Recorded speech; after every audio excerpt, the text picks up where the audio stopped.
What's up, guys? Giving this a second for everything to go live.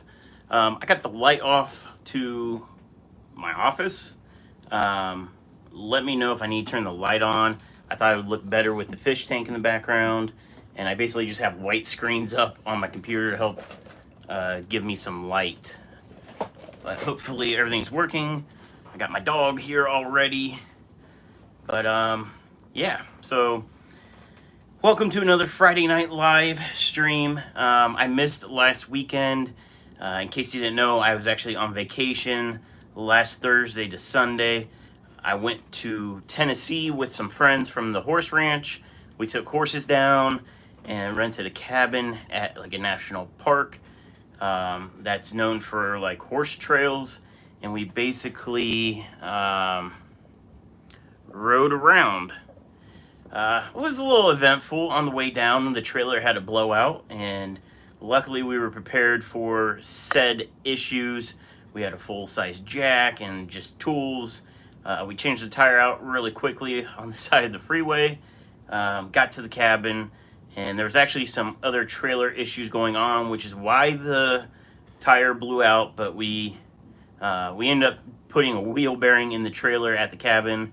I'm a mechanic, and my buddy Josh that went, he's also a mechanic, so we knocked it out and made it home safely and all that fun stuff. It was a good time.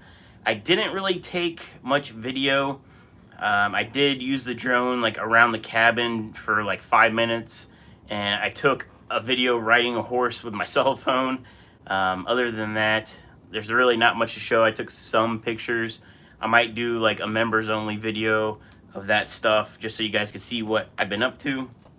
But yeah, so that's really what's going on with me outside of the fish world. In the fish world, in the hobby, I guess, fall's here and temperatures are getting colder. The days are nice. It's, you know, mid 70s this week. Humidity's lower, which is fantastic for working in a warehouse. But nighttime temperatures, one night it did get down to the low 40s. So I shut one of the ponds down, the smaller one, I think it's 110 gallons. It doesn't retain its heat like the bigger one does. So that tank is shut down for the season. And I still have my big pond up and running. But it's that time that I really need to start focusing on shutting the pond down, bringing those fish inside, and just getting ready for winter. I started the process this week, and the process is I have a 10-gallon tank, which is not going to be enough, but luckily I have multiple tanks. I have a 10-gallon tank that's dedicated to my pond guppies, and it's set up just to overwinter them inside. So I brought in about a dozen fish, and they vary from probably a week-old fry up to maybe like a month and a half. And all I did was take a net and scoop, and that's what I got, was like a dozen. They're in the 10-gallon tank now. They've been there for about a week, and basically I'm using those 12 to help boost the filter bacteria. So I always kept like one fish in there just to keep the cycle going, but one fish isn't going to be enough bioload to support dozens of fish. So I brought in 1 dozen, and being that they're all different sizes, it's not like a huge bioload. I'm going to let them stay in there until this coming week, and then I'll add more, let the cycle keep up. You know, I might get a bacterial bloom. If I don't get a bacterial bloom, then the system's doing great. And I can't pack it full of fish because it is only 10 gallons, and I would have to do water changes like every other day, and I'm not trying to do that. But this will be the time for me to get them in the 10-gallon, and that's when I can cull fish. So this is a Tequila Sunrise / a couple random other guppy lines in there, like Dumbo Mosaic guppies. So I can see what's going on with the fish once they're in a tank, and I can get eyes on them versus top-down view into a green water pond. You only see them when they come to the surface, and you know, it's not the best way to try to grade these mud guppies. So that's what's on my plan for this coming week. I did get my test done. I said I was going to do a video on running a USB air pump off a battery backup. The numbers are in. So this little backup ran one of these box filters, which is this one. It's dead because it's not plugged in. Actually, I'll plug it in while we're doing this. It will run, this is a USB Nano air pump. It ran this guy for 16 hours. I didn't know any idea how long it would run, but it basically stops at right around the 16-hour mark. I did it twice, and both times one was like 16 and a half, one was 16, so I'm just calling it 16 hours. Not a big battery bank, but if you lose power, this little guy could save your tank. If you got multiple tanks, I talked about this in my last live stream.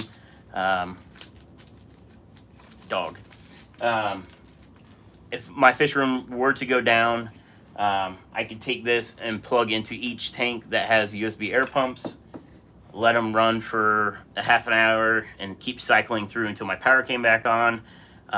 If it was something where I knew it would be multiple days, at that point I would probably just go straight for a generator backup.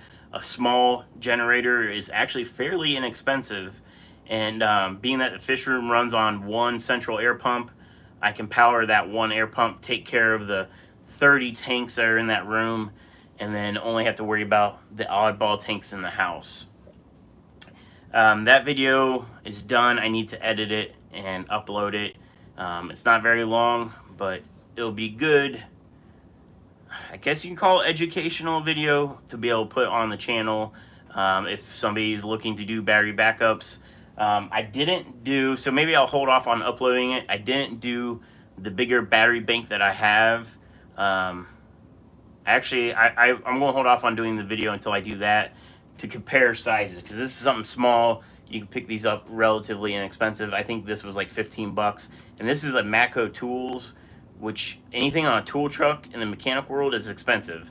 So if this thing was like 15 or 20 bucks, I'm sure Amazon or eBay has them for like 5 to 10 bucks. I'm sure they're way cheaper, but it's a good source to have a backup. The fish room, fish plan, selling the house. I decided to put off selling the house right now until at least next year. There's just too much stuff going on, and I want to be, the goal was to sell the house, use the income to be completely debt-free, buy property, all this stuff. I think what I want to do is just be debt-free before I even sell the house, and that way all the proceeds from selling this house can go straight into finding a bigger property or a bigger house, something like that.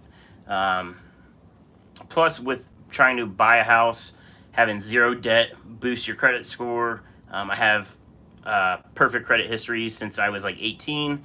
My credit score has really never been a problem, but this will just be even a bigger boost. So I'm putting off moving. So what that means is I'm going to push forward with building the, I don't know the gallon size anymore. I was calling it the 2,000 gallon Planet Aquarium. Now it's looking like it's going to be almost 3,000 gallons. But I'm going to push forward on building that. I still need to finish, well, not even finish. I need to start working on the garage. The garage is going to get converted to the fish room versus the fish room where it is now. And I want to take care of some minor things that I've learned in my fish room over the last couple years. Things that I do and don't do correct. I did buy a big dehumidifier because I actually started having a real issue in my fish room this year. I didn't have the issue last year, but this year I noticed some mold, like a spot mold like this big up on like the corner. And mold's nothing to play around with, so I went out and immediately bought a big dehumidifier. It's got like the built-in pump. It pumps water directly into the drain. And I wish I would have done this, like the mold part aside. I wish I would have done this when I first started, because it makes the room just that much more comfortable to be in, instead of being at like 70% humidity which it varies depending on the temperature in the room and the season. In winter, it's always dry. Um, but now it's at 30% humidity, and it's just way more comfortable to work in the fish room with the humidity being low. The bonus of this is the way the dehumidifier works. It basically is generating heat to capture that moisture. So this dehumidifier is heating my fish room now, and it's actually, I have to monitor my fish room now. During the day, maybe it'll get up to like 75, 76, and then drop down to maybe 72 at night. Well, now this dehumidifier, today was warmer outside, but the fish room got up to 83. So when I come home at lunch, I open the door to the fish room. That lets the cold air of the house filter in, and it helps lower the temperature in there. When I get home from work, I do the same thing. And that's how I regulate right now. But I'm hoping it continues to pump out heat like this even in the winter when there's less moisture, because then I won't have to run a heater in the fish room, because this thing's doing a great job at keeping the fish room hot right now. So it might be a win-win kind of situation. But anyways, so that's where I'm at with like the fish stuff. I am going to push forward with converting the garage into a fish room. That's basically a full remodel. I'm going to tear all the drywall down so I can insulate everything, and then I'm going to put up plastic paneling on the walls and probably the ceiling, because it needs new drywall, but I'm going to tear it down. It needs new drywall to begin with. It's just beat up, and it's been like plastered a bunch of times. It's a garage, right? But I need to tear it down to put the insulation in. The other reason I want to do the plastic is super easy. I don't have to drywall mud. So I'm going to insulate and then put these plastic panels on. The plastic panels are waterproof. If something gets on them, you can just wipe them off. But the biggest thing is it's going to help inhibit mold, and I think it will just be nicer for the fish room long term. And then even when I go sell the house, I don't think it's a selling point, but the nice thing about having plastic walls in a garage is you could wash your car in the garage and not have to worry about water spraying on like the walls. It'd be like having a car wash at your house. So that's kind of a bonus. I guess a bonus for the next homeowner is easy cleanup, and you can wash stuff in the garage. But so something that I want to do with the fish room is foolproof the water changes that I'm doing now. Every time I flood my fish room, it's always during a water change because I'm filling up my stock tanks and then I forget about it. So I'm definitely going to make that 100% automated with like multiple fail safes. So let's say I use a float switch to fill up a storage tank. Well, I'm going to run a redundant float switch that both float switches have to be down for the water to come on. That way if one fails, it still has a backup. Redundancy is a big thing for me, so that's something that I want to design once I'm ready to do the tanks, is get a system in place for that. The other thing I want to do is, I think about, I don't want to say going green, but being more green with my fish hobby. And one of the big things is, instead of doing water changes straight to the drain, I definitely want to water change to my front yard. I don't know the specifics on how I'm going to do that yet. Honestly, I think it'd be super sweet if there was some way I could drain water to like a storage tank and have like a high pressure pump and have like a sprinkler system, not like a full yard sprinkler, but like one sprinkler head where it had enough pressure to pressurize that sprinkler, and have a sprinkler water my front yard with old tank water. Those extra nitrates would be great for the yard. So I'm going to jump in the chat and see what everybody is up to, what I missed. Apparently I missed a hell of a good live stream last weekend with Ohio Fish Rescue. I guess it got a little crazy with the drinking, and no shame on them. That's what Friday nights are for. Especially OFAR, they work extremely hard all week, and you guys have heard this over and over from them and from everybody else that goes there. They really do work extremely hard, so they deserve it. And I just wish I was able to partake in that. My internet at the cabin, I did think about going live one of the nights. We were all hanging out and we were playing some drinking games, and I thought maybe doing like a members only live stream and while we were playing this game, but the internet was terrible. The cabin, it was a nice cabin, but it didn't have like Wi-Fi that we could connect to, so I did do a speed test on my phone while I was there. I'm like, I wonder if it's good enough to stream. And you know, download's always higher than upload on internet, and my download was like 1 megasecond, which is nothing in this day and age. You know, my house is on 1,000 megasecond, a gigabyte line, gigabit line.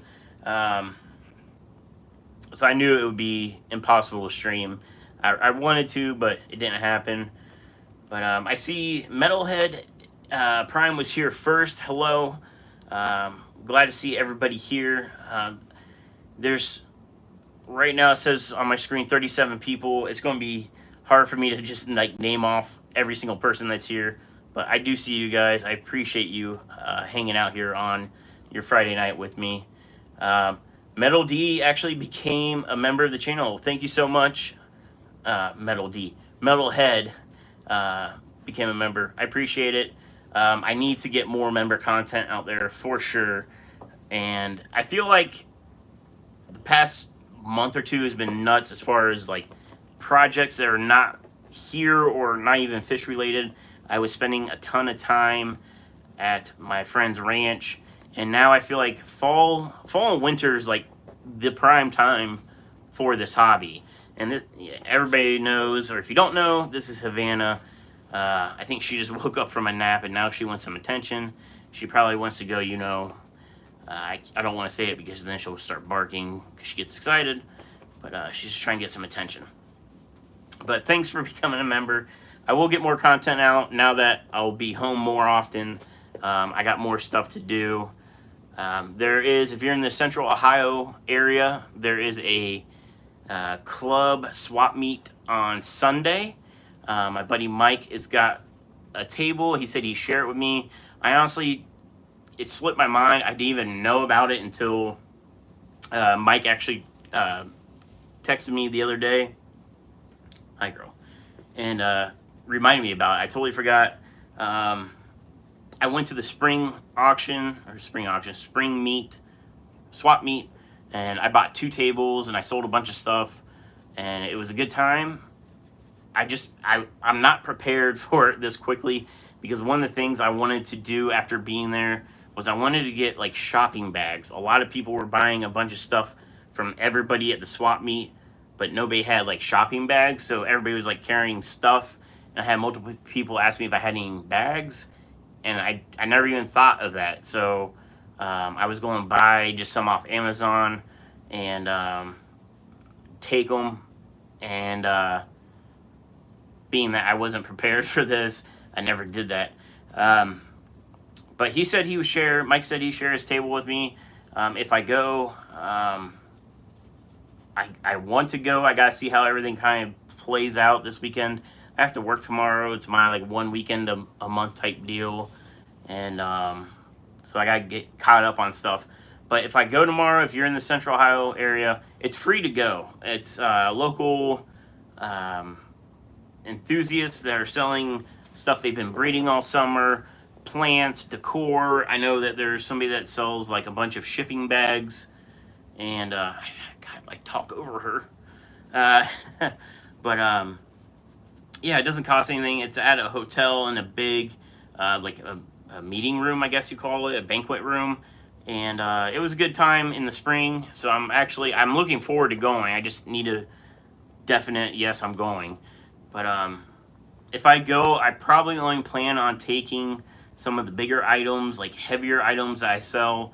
I have a bunch of Carib Sea sand substrates, like the Moonlight sand, the Tahitian sand, Crystal River, you know, all the nice sands. I I've been selling them. If you guys didn't know, I sell these on the website, and I believe they're like $9.99 a bag. And when I posted them for sale, the competition on those was Amazon, and I think Amazon was $12.99 a bag. Granted, that's on Prime, so it's free shipping. So if you're looking to buy one bag, Amazon Prime does have me beat. But I do free shipping at the $49 mark. So if you buy, a few bags of sand and some other goods, you get the free shipping anyways. So it'd be cheaper that way. But I do sell carob seed sand, and so I plan on taking, if I go, I plan on taking some sand and the remaining Phoenix Stingray lights I have. Those are bigger items. They've been selling online. It's just more of a pain in the butt to ship them because they're real long and skinny boxes. The real long ones, they ship in the box that they come in. Fluval lights, like the 3.0s, and Phoenix lights, they're designed to be shipped in the original box. They don't need like extra padding. I know Aquarium Co-op does the same thing. They ship the light in its own box. And I remember my first aquarium light I bought was a Fluval 3.0 from Aquarium Co-op, and when it shipped to me like that, at first I was like, man, this is kind of cheesy. Like, it just shipped in its own box. My beard's all messed up. I thought it was kind of cheesy, but then, after watching Corey and how he talked about, it costs more when you start putting it into because you gotta get a bigger box, and environmentally it's not as friendly when you get one light that's in a box that's designed to be shipped in, and then you put it in another box. So what I was doing was I was using craft paper, which is like the brown paper, this stuff, and I was just wrapping the lights in that. And then with like eBay sales, when I first got into this, I stopped doing that, and it never ended up being an issue. I never got any complaints about it, and I think most people know just from watching like Corey's channel and some other channels, that's how they're designed, to be shipped in and to save, it saves me money not having to buy a second box. It saves, granted, I'm just one person, but it saves buying cardboard, which, is a trickle effect, less trees, and it's all that stuff. But it's a win-win. I save money, and we're saving resources, I guess, is the best way to put it.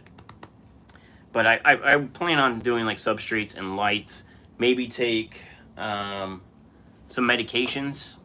But when I went in the spring, I took like 15 totes of products, and I didn't know what would be popular, what wouldn't be. So I took like a ton of inventory of each product too. So I would have like 30 Marisons, 30 General Cures, 30 Paraclines. I'm just throwing stuff out there.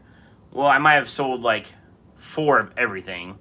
So I end up bringing home a lot of stuff. So if I do it again, which will be Sunday, I'm not going to take as much quantity this time for sure. Like, I remember taking like 50 bags of the Python airline tubing. It's really good tubing. I sold it in 10-foot and 25-foot lengths, but I had a whole box of just that stuff. And yeah, they were selling, but I didn't sell 50 of them. So I don't want to do that again. I'll take maybe 5 of each size or something, but not 50. But yeah, so if you're in Central Ohio, check that out on Sunday. It's free. You'll be able to check out what people were basically breeding this year. The fall, well, I guess they're both the same. So fall is like everybody's summer tubbing and their projects during the summer. The spring meets are really good because everybody's cooped up inside over the winter. That's when they're really pushing the hobby as far as how many species they're breeding and all that fun stuff. So the spring meets are usually where you see the crazy stuff, and you can get some good deals, but the last actual auction, pricing of fish went super high, which is great for the club. It's great for the people that were breeding. It's just some of the pricing was just insanely high. It was the demand. The demand was high, and people were bidding high, which is which is great.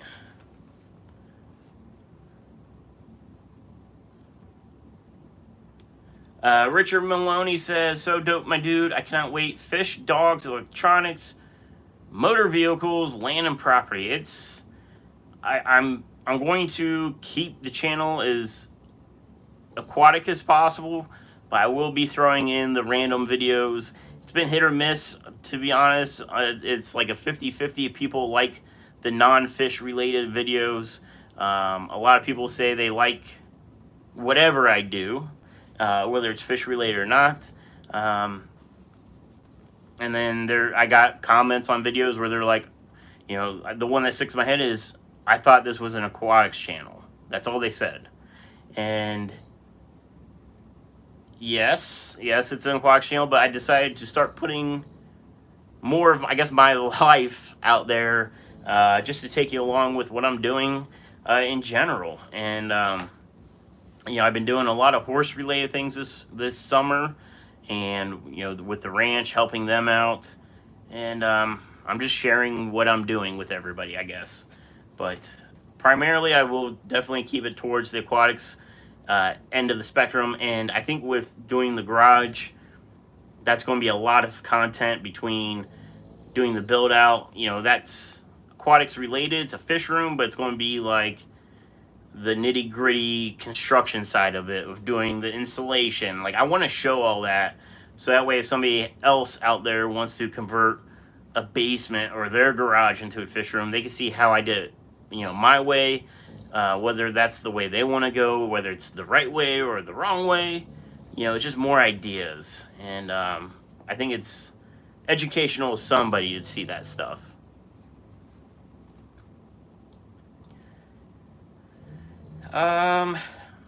Get through this chat.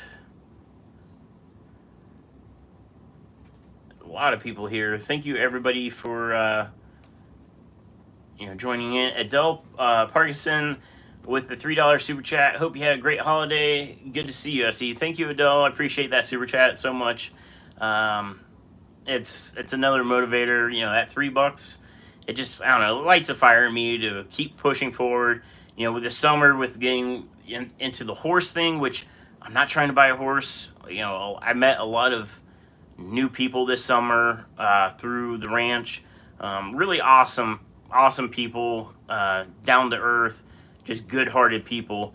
And everybody's trying to talk me into buying a horse. And it's not my thing. You know, I enjoy riding the horses and going to the ranch and doing the horse things, but I don't really see myself owning a horse. It's a lot of work, but the main thing is it's a lot of money. A couple weekends ago, I went to a wedding, and on the way, my date was a friend that I met at the ranch this year, and her horse that morning that we were going to this wedding actually broke its leg in a freak accident. It basically, horses, when they're out in the pasture, they have like a pecking order. You know, you got the horse that thinks he rules the roost, right?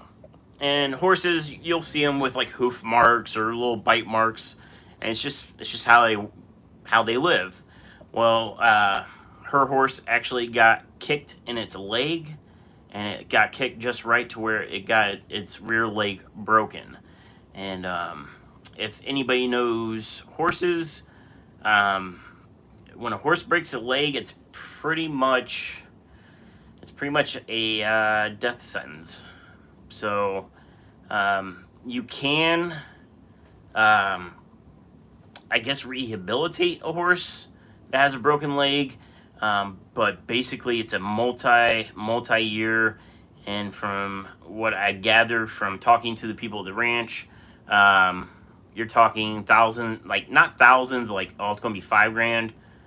You're talking like 30 grand and up, because basically what they do is they have to come out and get a sling, and they sling the horse. Now, I could be wrong, but this is what I was told, and if I remember it right, they sling the horse, and they basically take the weight off the leg, and they let the leg, like, bone grow back together or fix itself like a person's leg.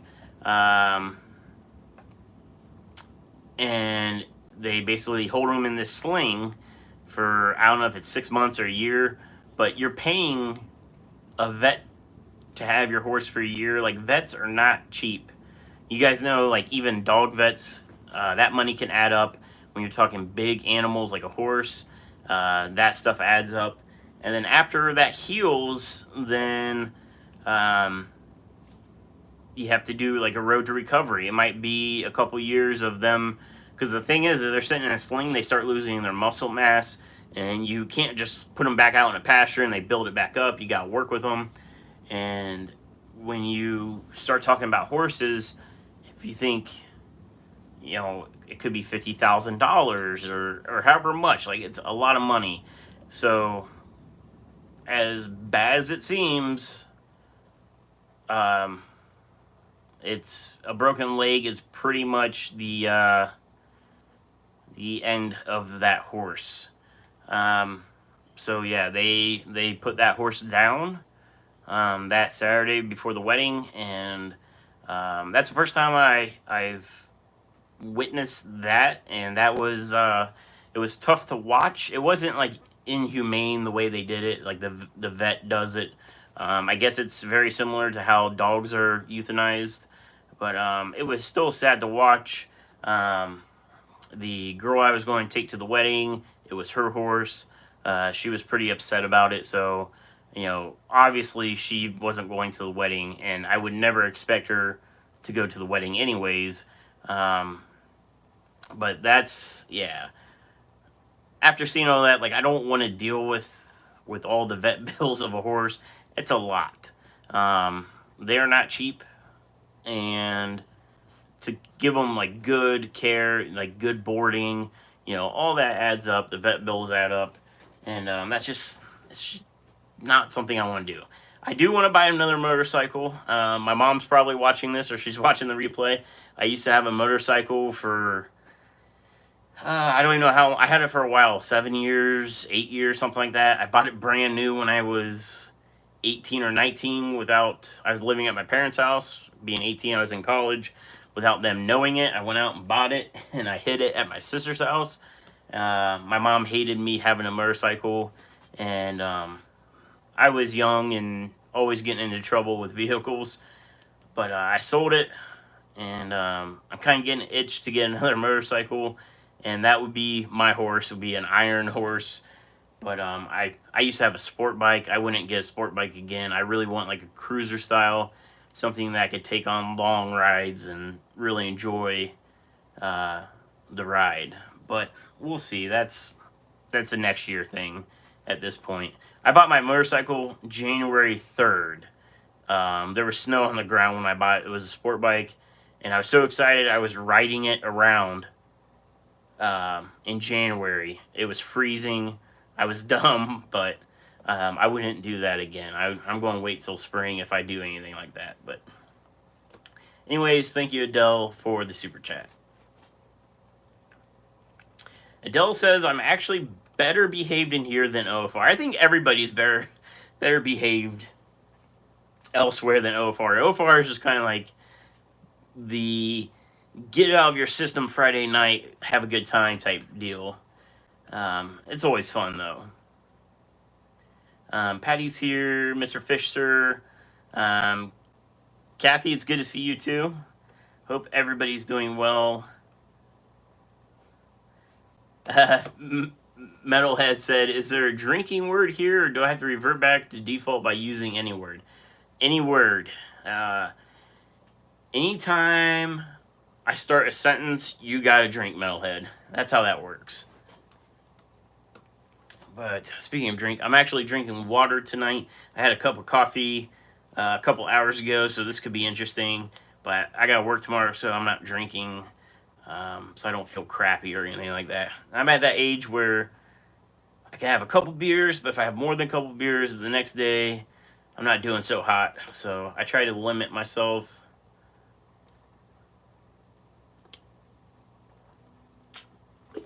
Kathy says, SC, I have a 10-gallon tank with at least 20 Corey babies. God, what now?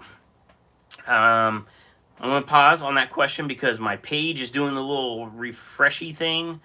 I did this the last time I live streamed. I don't know if it's just my computer buffering. Are you guys still good? Hopefully, I'm still getting chat on my live stream, so hopefully the stream's still good. It looks good on my phone. I'm just refresh my computer. I like reading the chat off the computer. It's just easier for me. John says still good. Okay, awesome. It's just my computer's being dumb. Alright, it's back. I'm gonna get back to where the question was. Of course, my chat won't go far enough back now. Anyways, it was, you have those Cory babies. So, you can do multiple things with them. You can keep your best looking babies once they get big enough to where you see if they got specific colors or patterns. Keep those and breed out in line if you want to get into line breeding your fish. If there's like a certain pattern you want to keep, you can go down that rabbit hole of line breeding. It's actually a lot of fun. I'm doing it with these guppies out in my fish room, and that's really kind of my enjoyment right now is line breeding. And their guppies are super easy to line breed because they're so prolific that, you know, it's quick. You can keep some just to keep them. If you want to get rid of them, you got multiple options with that. You can do a trade / sell at a local fish store. I think a lot of people, most fish stores probably do like a credit. I currently have been doing credits with people that have been giving me their fish to sell on my website. My, I guess, biggest, I don't want to say biggest. The most fish, I don't even know if it's the most fish. The bearded fish keeper that you guys know from Ohio Fish Rescue, that's where my bristlenose plecos come from. So when it's listed on my website as hobbyist bred, I'm sourcing that directly from you guys. I do a store credit, so he's been accumulating. He's not even spent his money that he's accumulated yet. He's just saving. I don't know what he's going to end up getting, but he gets a credit. And, you know, we worked out a price for each fish, and let's say he gives me 20 fish, he gets a credit for those 20, and then he's just been collecting that, and eventually he'll buy either something really big or a ton of little things. I don't know, but you can do that with local fish store. You can sell on there's websites like Dan's Fish, Get Gills, Aquabid, eBay. You can sell locally through like a fish club. Even there's so many people that are friends on Facebook. I got probably 8 friend requests today, and it's people I physically don't know, but I see that they got like 30 fish people in common. So they're a fish person, I accept them. The only time I kind of cut back on accepting is I've been getting a lot of like beta fish breeders from overseas, and like I approved a couple of them, but once I approved them, then my feed was getting filled of just like their ads. Like it was 10 posts a day of like these fish they're breeding, and it actually, to be honest, I was getting a little annoyed with it. So I actually stopped approving people from overseas that are fish breeders because I'm not going to buy from them because I don't have an import license. It's cool to see what they're breeding, but I don't want to see, you know, 10 ads a day from their page of these fish that I'm honestly never going to buy from them. And yeah, I'd rather see what my local friends, you guys, are posting versus that stuff. But do a Facebook post. Hey guys, I got 30 of these Corys that, you know, anybody interested in buying them, shipping, local pickup, whatever you want to do. But, you know, that's what I would do. Line breed them or, you know, sell them. Super chat from Richard says, screw you, Adele. Oh, man. I might have missed some questions because my chat, I had to refresh my page. My chat's only going so far back. Oh, wait, I'm in top chat. Maybe that might be why. Nope, still only goes back so far. Let me see. Mark said, let's see, a how-to on how to plan and build a fish room is 100% aquatics related in my opinion. Well, yeah, that for sure.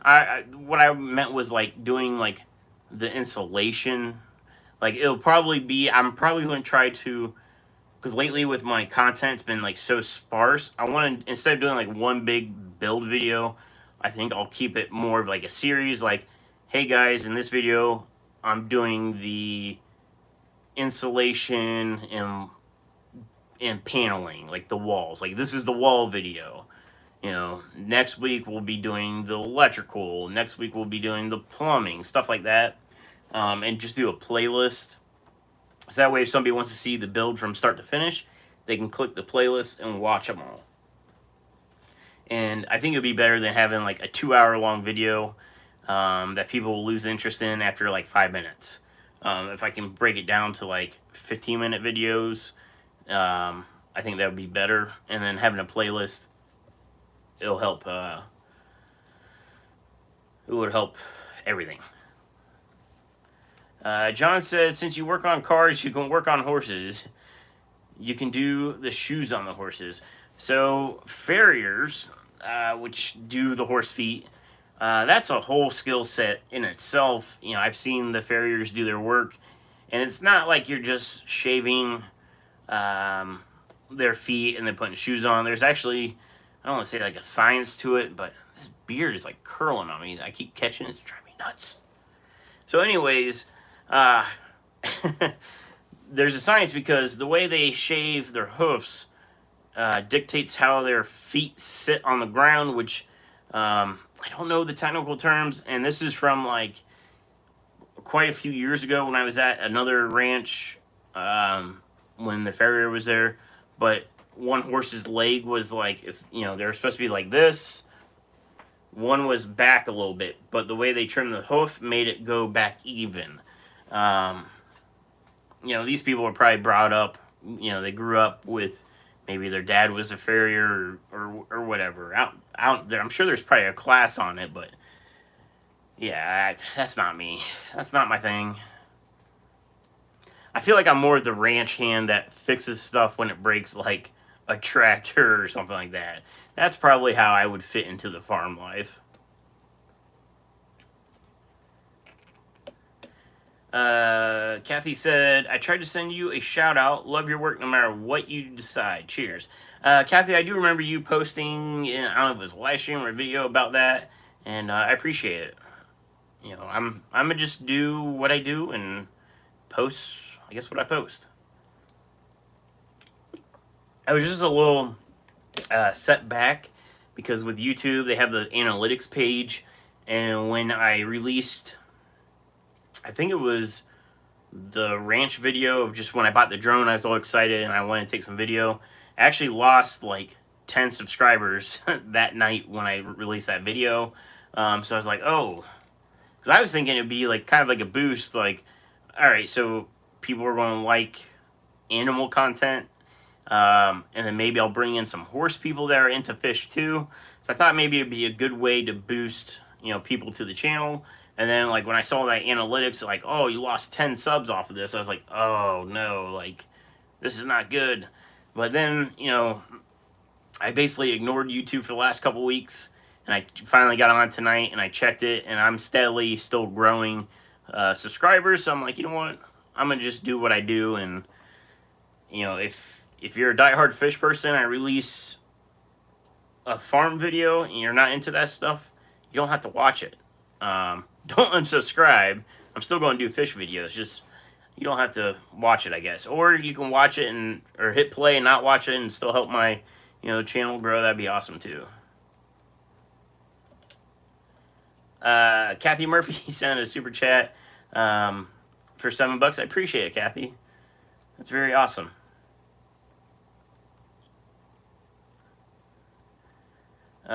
Chewy said that it's sad. A broken leg for a horse is like a broken hip for a human.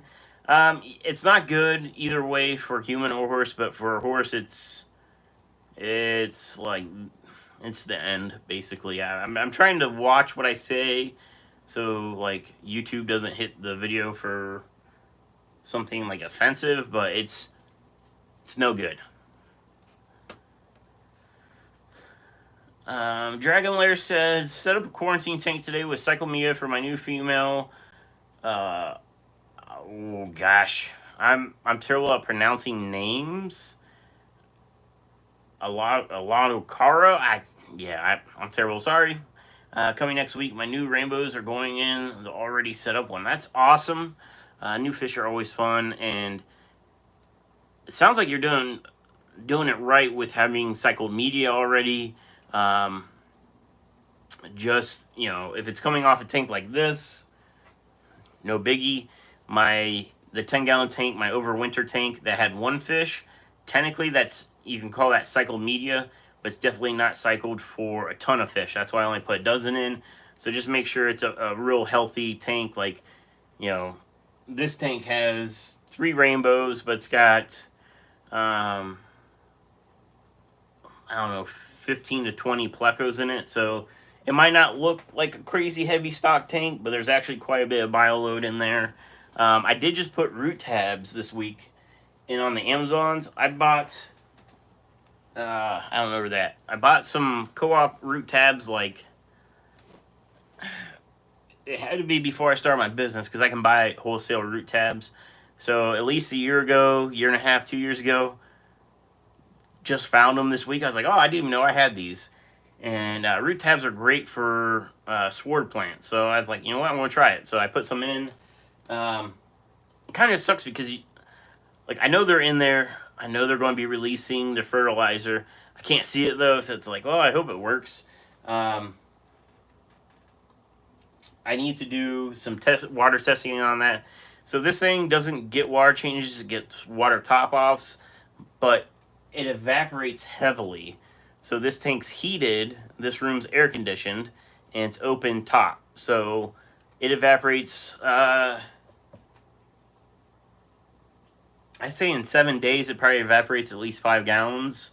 I always fill it to the rim, and it usually gets, I don't know, probably about here in about a week. So I usually fill this thing up on Fridays before I do a live stream because it gets really noisy with that canister filter. The return, it's over there, but the return sits at the very top, and when the water level gets down, it's actually dumping water in, so it gets noisy. So I fill it up before the live streams. So the water, like nitrates, I need to see what the nitrates are, because I'm probably, even though there are 15 to, sorry, I'm getting messages on my phone. Even though I have the 15 to 20 plecos in there, with the amount of water that's being changed out through evaporation, I'm betting the nitrates aren't super high, which I need to test for that. So I probably need to be fertilizing this tank to keep these swards happy. They pretty much have fully converted over now from immersed grown to submerged grown.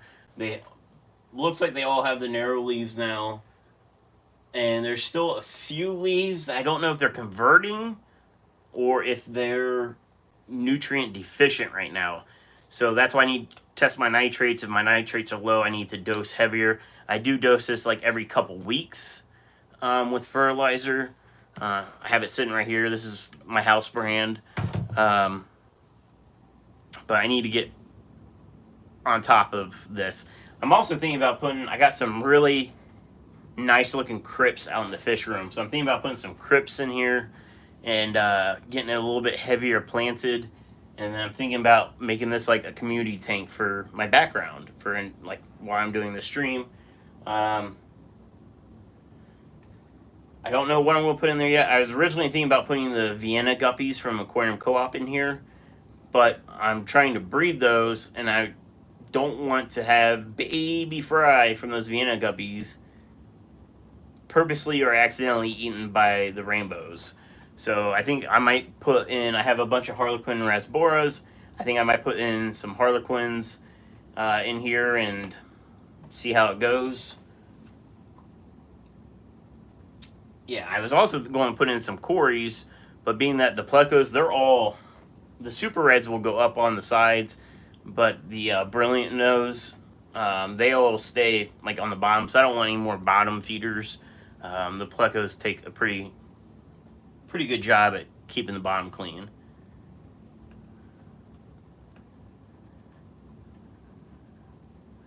John Cox said, had horses, raised horses, do the proper thing and put it down. Yeah, that's what happened.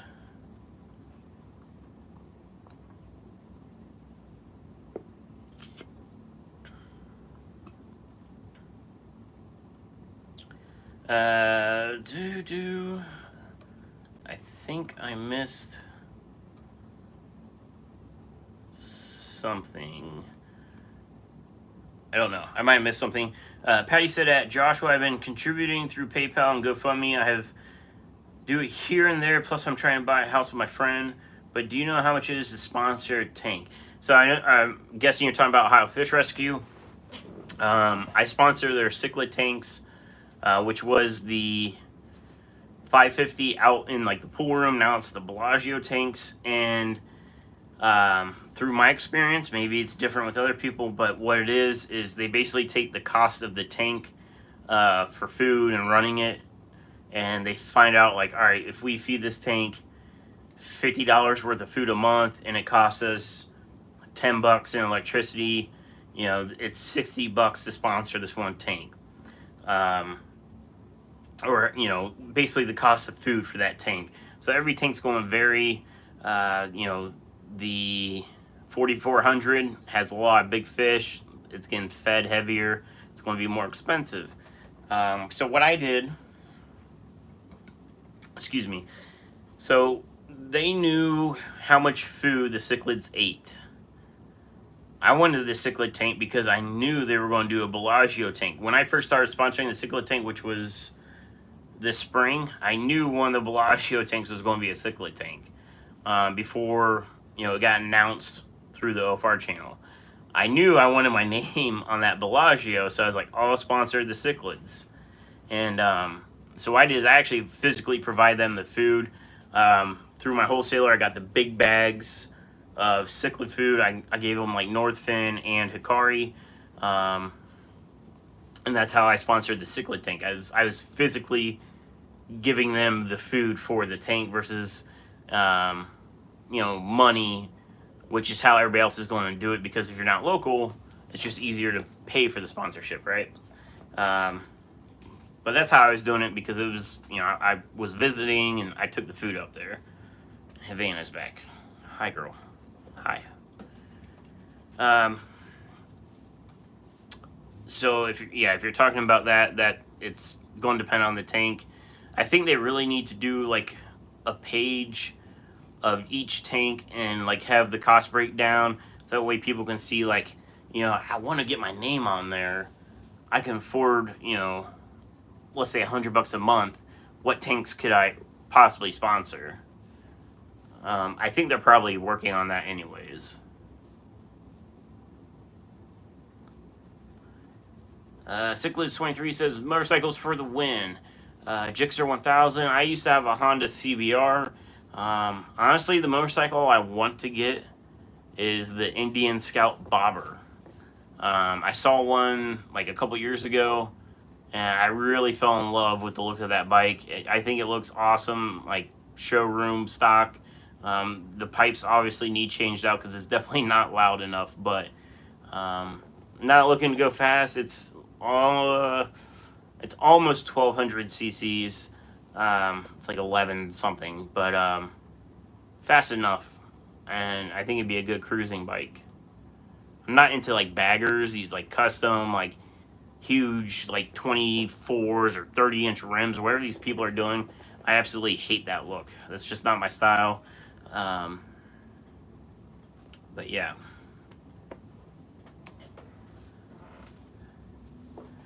Patty said, I'm curious, SE Aquatics would know. I guess you're probably talking about the whole sponsoring thing, so catching up. Eyeliner is here. Hi, Roger. Glad to see you here, buddy. I'm probably way behind. I don't know. Does it tell me? It does tell me 8:55. Yeah, so I'm 20 minutes behind on the chat, but I'll get there.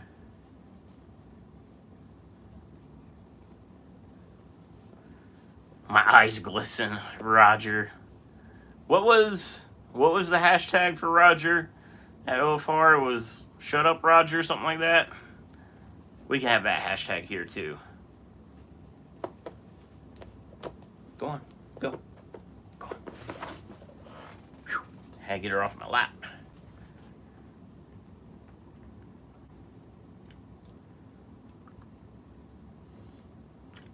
Busch Light forever. That I had some Busch Lights last night, Roger.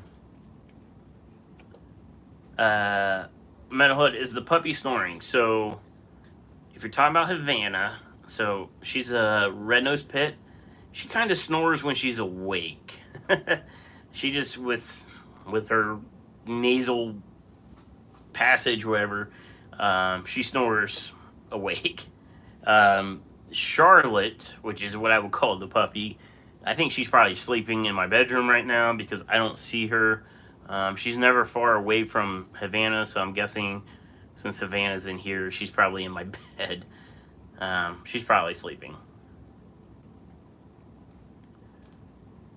I have no idea where I was at.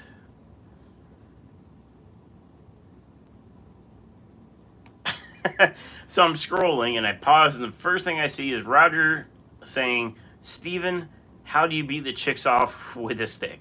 You know, when you're multi-talented. I'm kidding.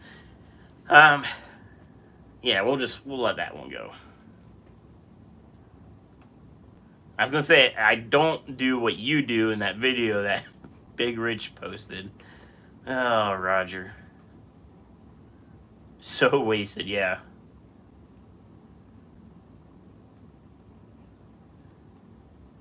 It was rocks at OFR, so I missed whatever the question was, but I know rocks was the keyword.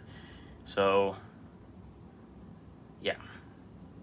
Sorry if I missed anybody's questions, because everything's jumping around on me.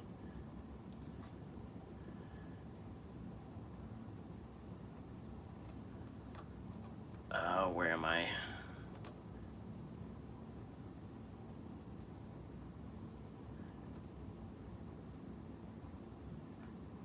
Metalhead said, actually, yeah, I do. I'm a huge Marvel fan. I have a 2-foot Ghost Rider toy. I'm thinking about putting my 165.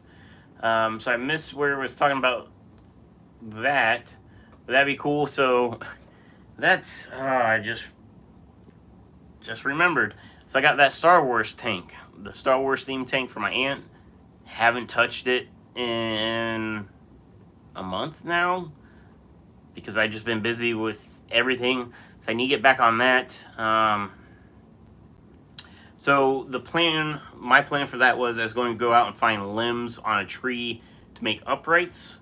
And then the last thing I did before I put it on pause was I was actually trying to design trees to 3D print to do, because I wanted to do not only trees, but I want to put in some stone walls or some, because it's Star Wars and it's going to be the jungle themed Star Wars from the original movies.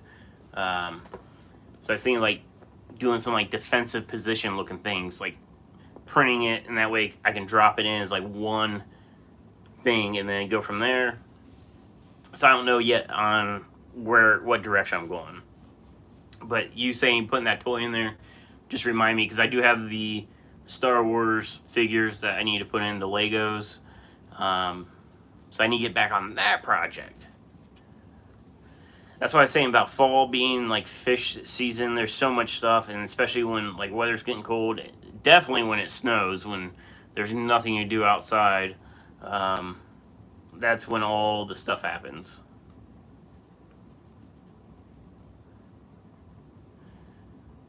Metalhead said, I had the toy in the box for over a decade. It should be fine. Man, you must be pretty young, Metalhead. You must be 22? 23? I'm just kidding.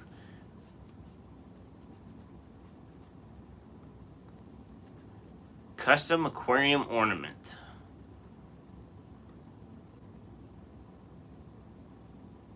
Are you enjoying my live stream?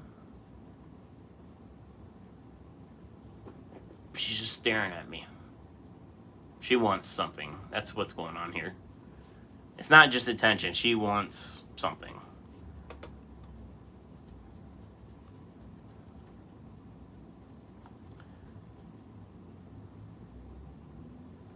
I'm scrolling. Roger said Pitch Forever. Yeah, she's a great dog. She really is.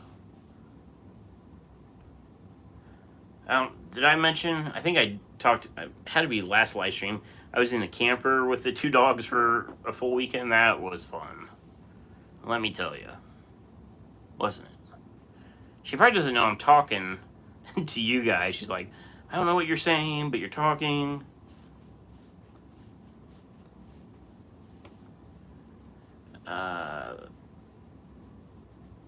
Metalhead says Star Wars tank question mark Endor. If that's the one with the Ewoks, yes. So I'm trying to do like a theme. If you haven't seen that video, I think there's only 2 parts: Star Wars Part 1, Part 2. Watch it because it's actually for a family member's tank, and it's like I guess a memorial tank. Basically, my aunt's dog, whose name's Chewbacca, died. She was very attached to that dog. Her other dog's name's Vader. So I don't think she's really like huge into Star Wars, but she's huge into Chewbacca. So I have her fish tank. It's not one I went out and bought. This was actually her tank that she had for a long time, and it's been sitting empty now for a few years. And I decided I was going to do a Star Wars theme in honor of her dog that passed away. So it'd be something different because, you know, I really don't like fake decorations that much. I really enjoy live plants. So this was going back to the basics of when, like, I used to have all the decorations and just having fun with it. And I like Star Wars, so so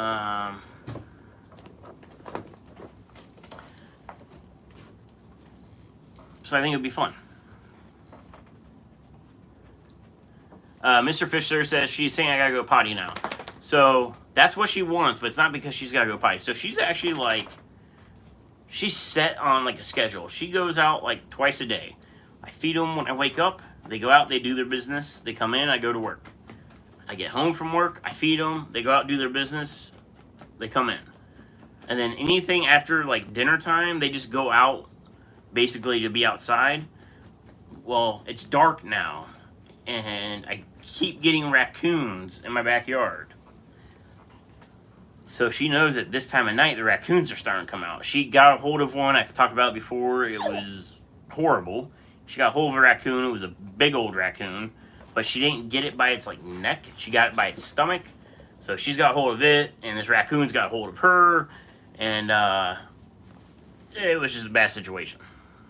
A few weeks ago, she went out, and there was another raccoon out there, but she didn't get to the raccoon in time. The raccoon got up on top of my shed because I went to go let him in, and she's running around my shed. I'm like, what are you doing? And so I got my flashlight, and as soon as I kicked my flashlight on, I got the eye shine. And I looked up, I was like, oh, there's a raccoon on top of the shed. So she just wants to go out there to find an animal to cuddle with, basically. So yeah, that's what she wants. Metalhead says, damn trash pandas. Yeah, these freaking trash pandas are huge here. I don't know whose trash they're getting into, but they're eating well. She's got to poop. Now she poops twice a day, and it's on key. Like, she eats, she poops. Never has accidents ever, and she's an angel when it comes to that. Charlotte, I never know with that dog. She could be outside for an hour and not pee. I'm like, because she's too excited about a bird or something. I'm like, remember, you're out here to pee, do it.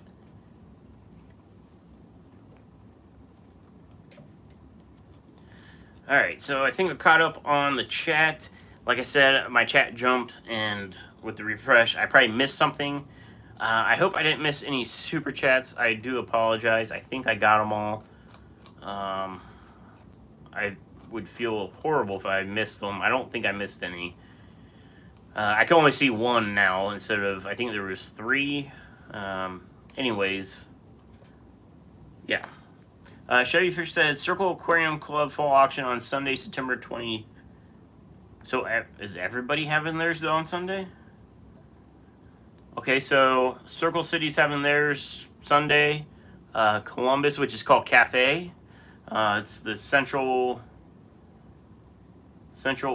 like Central Ohio area fish enthusiasts. Is that right? Columbus Central, Columbus area fish enthusiast.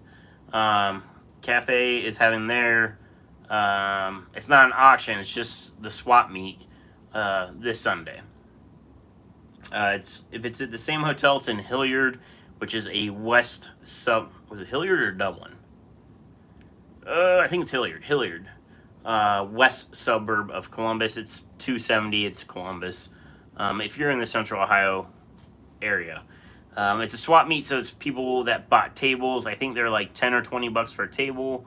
Anybody can buy a table. It's cheaper if you're a member, but anybody can show up to buy. I wish they did these swap meets like bi-monthly, every other month, because they do it spring and fall. But for like people like me that trying to sell stuff every day, I'd go every other month, especially like if like, hey, like SC's going to be there and he's always got substrates. So in like 2 months, be like, I'm gonna show up and buy some substrates, because I know there's the person that always does like the driftwood. There's a person that always does the shipping bags. So if people are trying to bag, fish to ship or to take to auctions. There's somebody that always sells. They have all the different sizes, like widths and lengths, and there's somebody there that sells Repashy every single time. I sell Repashy. It's just that I know they do that, and that's like one of their main things that they do. So I don't take Repashy, mainly because I let them do their thing, and I'll do my thing. Yeah, but I wish it was, even monthly. I mean, maybe like be not as big of a turnout, but I don't know. It might be easier for some breeders, because I know Mike with his rainbow fish, he had a ton of fry this year.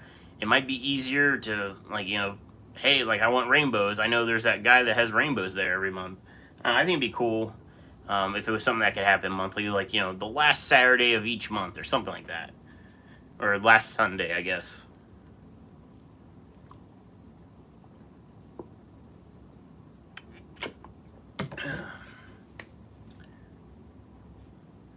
Roger says Columbus people need to know to get to SC.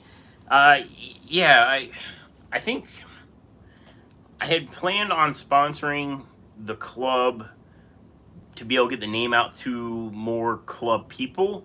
But right when I was in the middle of doing that, it was kind of like a hard goods for sponsorship. So like it wasn't like pay like a set amount to sponsor the club. It was like we'd rather you donate products that we can sell at the auction, take the money from that. And I had a whole list of stuff that I was going to donate to the club. And right when that was going on, the president stepped away from the club, and then everything kind of got put on hold, and then COVID hit. So I kind of put off like sponsoring the club, and especially right now with I'm kind of changing how things are going around. I still want to sell fish, but I want to, ixnay the whole like real common stuff and do more rare stuff, and I do want to do more rainbow stuff. These Parkinsonites are what kind of sold me on rainbows. The orange, I don't think I'd ever be able to do these guys justice. This is Mike's line of fish. This is one of his breeding trio that he's letting me borrow. This orange is like fluorescent orange. It's so bright in person, and it sold me. It sold me on rainbows. I'm like, these things are freaking awesome, and I have some growing out that I've bred here in this tank. You can see the spawning mop. Those will be going on the website. I'm not sure when. They're really slow growing, super slow growing, and I guess they're growing even slower for me than they are for Mike, because I have them in my fry rack, which is, it's a big water volume but small enclosure. He's keeping them in bigger tanks, and his are definitely growing quicker. So I think when I go to the fish room, it's going to be about bigger tanks. There will be the 2,000 plus community tank, and then I think the other tanks will be. I don't know yet. We'll see. I do want to do another, like my fry rack I have now, but a bigger version for my line breeding of guppies, because those small tanks are super awesome to breed out guppies. You put a trio, a reverse trio, so 2 females or even 3 females to a male in one of those small tanks, and then play musical fish. They drop their fry. It's just really, really good for breeding, line breeding, at least the guppies. And so I want to basically make a big version of that, and really focus and double down on the guppy line I have going on. It started off as a cross between blue tuxedo males and green cobra females, and the fry are looking fantastic. I sent a bunch of fry to Tiffany, who's out. I didn't see her in here tonight, but she bought a bunch of mutt guppies, and I sent her a bunch of this line I'm working on, and she sent me a message. It wasn't too long after she got them, maybe a few weeks, and she said, I'm trying to send you pictures or video of these fry you sent me. Basically, you know, how amazing the color is coming out. The blue I got to come out on the dorsal fin is like, it's awesome. And I really want to line breed that cobra pattern with that blue fin. Because from a distance, you see that blue line. It's like a laser. I mean, it's bright blue. And it's not a set line, because this is first gen cross of these green cobras and these blue tuxedos. So they're actually, I say they're almost 50% right now. I mean, it's Gen 1 parents, but they've probably had like 10 batches of fry by now. But once I start lining those down and start trying to set that pattern and color, you know, it might take me at least a year or two before a line is not set in a fish until it's,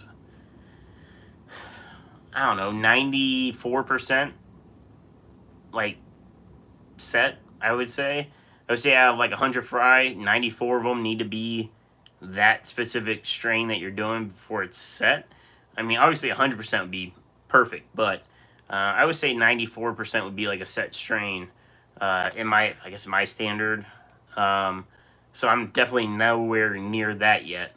But I still need, like, all these babies, the ones that have grown this year, I need them to drop fry to see what's the percentage of those. Technically, as the generations go on, it should get more and more set. But that's the fun part. It's fun doing that, and then maybe every 5th generation, you know, maybe breed it back and see what that does. But we'll see. But that's a line that it was actually an accidental start. I had a male tuxedo jump tank into a tank of female green cobras, and he got busy with them, and then the fry came out, and they got that, you know, the guppy fry, they're very boring when they're first born. You know, they're kind of clear, but then as they age, the pattern starts coming in, the color starts coming in, and then it was like, what's this blue fin coming out? Like, what is this? Like, this is crazy looking. And more and more we're doing it. I'm like, this is freaking awesome. So I want to continue that and see where it goes.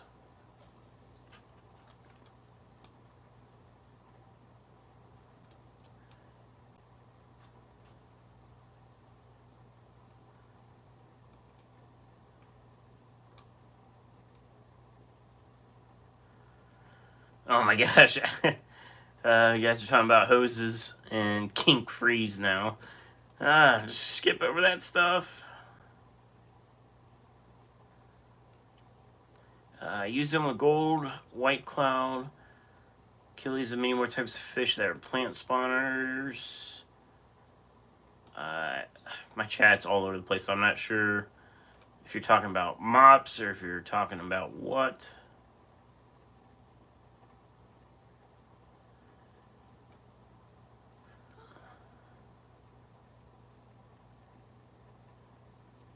Patty said I would do yard patrol first to scare anything that's out before letting them loose. I'm too lazy for that, to go out in the yard and look for animals first. Um, and luckily, there's no animals here that is like a specific like health hazard to the dogs. Like we don't have bears here or wolves. We have coyotes, but they're not like I have a 6 foot privacy fence, so they're not going to get in.